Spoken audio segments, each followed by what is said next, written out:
you know, just donning some Pennywise. It's fine. You got it at Five Below. It's fine. Hey everyone, welcome back to my channel. It's Fitz here, coming to you from my phone, my ring light. What a November! Oh my God, right?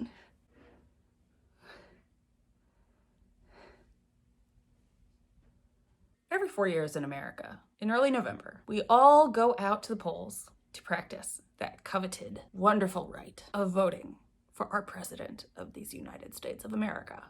It's absolutely fantastic. No one does it like we do. There's a reason for that. We're going to talk about the Electoral College today.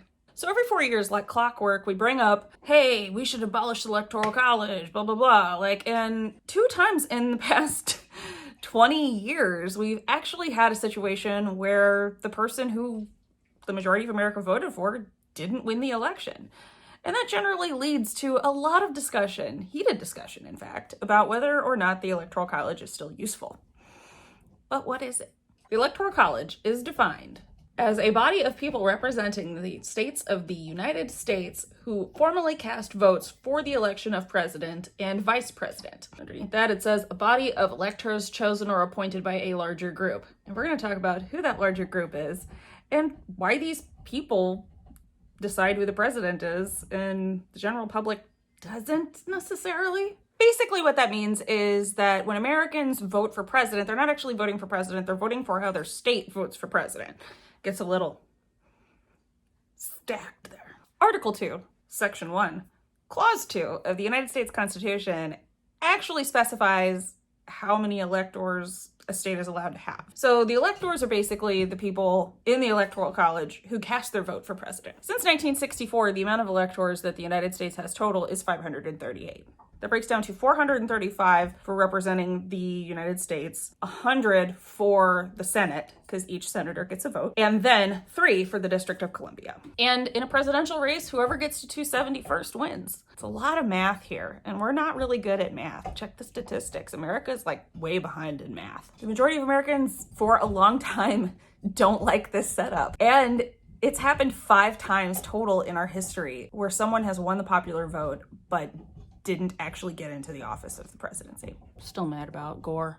God, can you imagine how different history would have been? So how did this happen? I'll give you a hint. Racism. Don't make this about race. I mean, but it is kind of though. So the Electoral College kind of being a misrepresentation of our democracy is actually kind of what it was designed to do in a weird way. They meant for it to provide more representation to certain states, but the reason that those states wanted more representation is kind of unfair in itself. So in the beginning of America, they had to get all the states to decide on the Constitution, basically.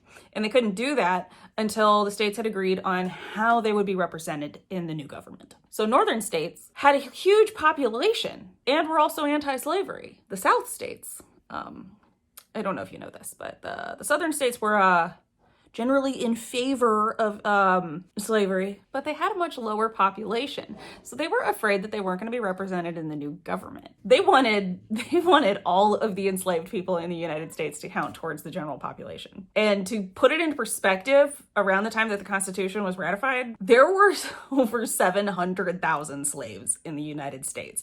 I'm talking almost 20% of the total population of the United States.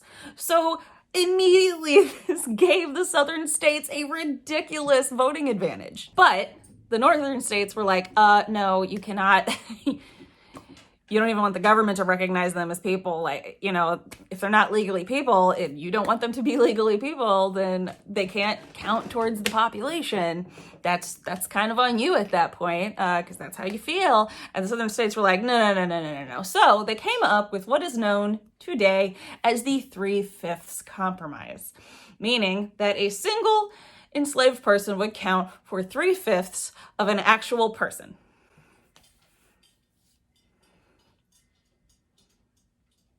When people say they want to travel to the past, I have questions, because that's sad. It's really sad. Fun fact, this whole setup of population counting is actually how Thomas Jefferson got in office. In the election of 1800, he was going up against John Adams. And John Adams was from the northern states, and Thomas Jefferson was a Virginian and owned, not even joking, over 600 slaves.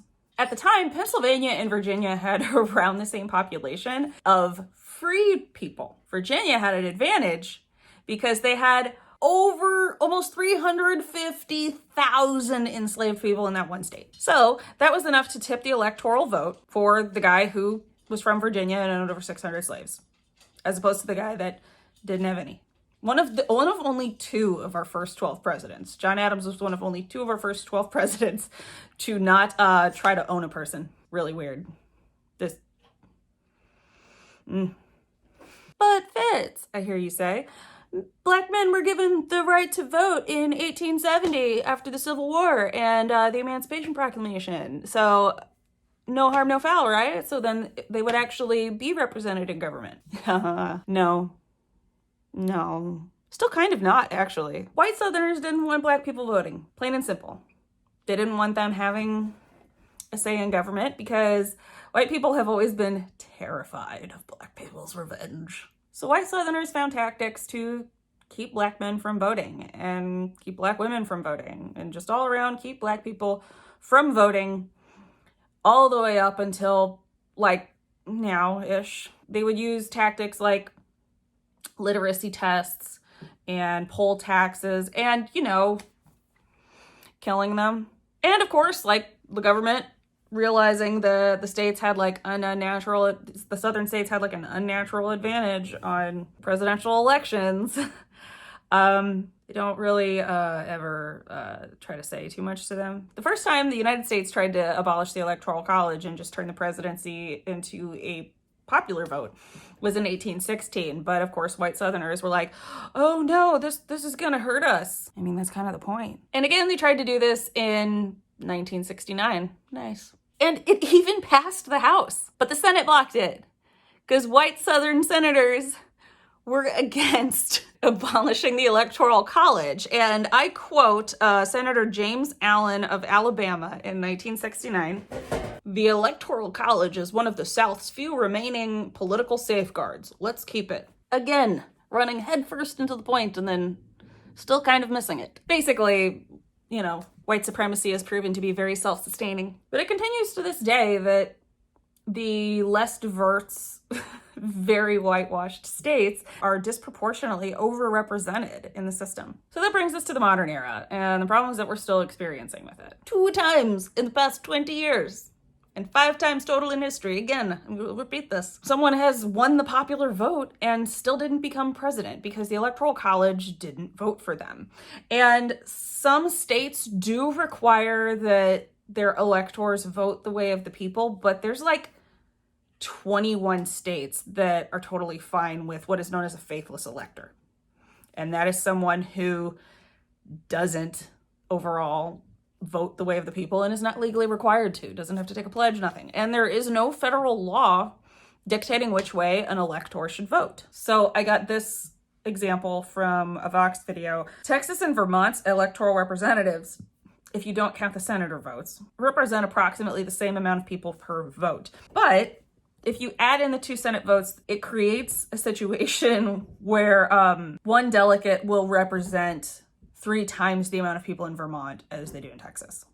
And no state is all red or all blue. Actually, most states are kind of a pretty deep shade of purple. But if someone wins that state by 0.5%, it's the same thing as winning it by a landslide, because you are going to, in most states, win all the electoral votes, no matter how much you win by. Winner take all. Like, example, California is the state with the 3rd most amount of Trump votes in all of the 2016 election.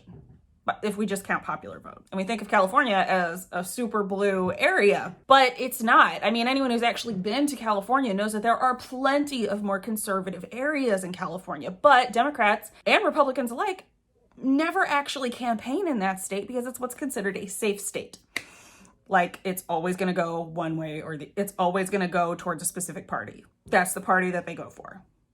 Texas normally is considered a safe state for Republicans, although it has become more and more blue throughout the years due to population just moving around, which is one of the reasons that The census determines how many electoral votes a state will have. So remember the Article 2, Section 1, Clause 2? It basically dictates that the census will be the thing that determines population and all of that, and that's how many electoral votes someone will get, or a state will get. But as opposed to the safe state, we have swing states like Florida, where Trump in 2016 only won that by 100,000 votes. And just to put it into perspective, there's over 21 million people in Florida. A swing state can basically switch around whatever whatever the breeze is, whatever direction the breeze is flowing in, that state's going to go for that. That's why states like Pennsylvania, Ohio, Florida, Michigan, they get a lot of attention from candidates and campaign funds because they're going to be the ones that end up often deciding the election, which leads to them having a little bit of an unfair advantage in representation. But I want to talk about the areas of the United States that are under United States government rule that don't get any representation. The territories, like Guam and Virgin Islands and things like that, they don't get any electoral votes. And I mean, even if you are born in the United States or a United States citizen and move to one of the territories, you forfeit your right to vote, which is insane. And there are 4.5 million people in these territories, which is more than like Wyoming, Vermont, the Dakotas, Alaska, and Delaware combined. That might be a little bit of an older statistic. That is about like an eight-year statistic, but I don't know what their population is now, but I can't imagine it's a ton more. So yeah, that's 4.5 million people with United States passports that aren't allowed to vote and don't get electoral votes in our process. Like, and the messed up thing about it is that those are literally the only places in like the known human voting universe where you cannot vote for the president of the United States. If you are a US citizen in any country on earth, you are allowed to vote in the presidential election as long as you're registered to vote. And they even let people vote at the International Space Station. So the idea that they don't allow people in the territories to vote is absolutely insane. I just feel like if you're subject to the laws in a country, like to any extent, you should be able to vote. And there was a couple things that I came across that really blew my mind, and I didn't actually think about this, and I didn't know this. But the idea is that we have 538 votes that are properly divided by population and Senate representation, but we don't. So it's kind of like what I said earlier about Texas and Vermont. Ohio, if they did it by population, should have around 20-ish votes, but they only get 18. And Rhode Island should get like 2, and they get 4. But the constitutional minimum for a state or the District of Columbia is 3. So as to why Rhode Island has 4 instead of 3 doesn't make any sense to me. Because, okay, so like population-wise, they should have 2, but the constitutional minimum is 3. Okay, so fine, everybody gets at least 3. But then why do they have 4? And actually, California supposedly should have about like 10 more votes. So instead of 55, they should have 65 if it was based on population. And people think like, oh, well, that helps smaller states get noticed. Well, I mean, no, it doesn't. Like, no one campaigns in Rhode Island or gives a shit about Rhode Island. No one. And if you're from Rhode Island, no one gives a shit about you. I'm sorry. But I mean, this doesn't mean that only small states get ignored. I mean, the big states get ignored too often because no one campaigns to like I said, no one campaigns to California, New York, or Texas very often. And it's actually mathematically possible for you to win 22% of the popular vote and still get put in the office. Because we don't actually require that states have legislation mandating that the Electoral College votes the way of the popular vote of the state, nor do we have any representation for the minority of a state, which is also kind of weird, whether you agree with whatever that is or not. So is there good news? Kind of. This year, the Supreme Court had like 3 cases where they upheld, or 2 cases where they upheld that states were allowed to enforce electoral voting laws, as in making the Electoral College vote the way of the people. And that's good. That is good news. I mean, that doesn't mean that states are going to impose anything like that, but it's not against the Constitution to impose those rules or enforce them. in any way, shape, or form. And over time, it's becoming increasingly popular to abolish it. So maybe start calling your senators, because it doesn't really have a problem passing the House, apparently. All I'm saying is, this is an incredibly outdated, very racist, archaic system that doesn't even evenly represent the people of the country. In most other countries, like, the leader of the land is chosen by a popular vote, despite having representative forms of democracy elsewhere in the government. I think it might be time to start really giving it some serious thought, because we always talk about it and we always debate about it, and it's something that pretty much it's one of the few things Americans can largely agree on, and we still don't do it. Maybe it's time to actually have a legitimate debate about it again.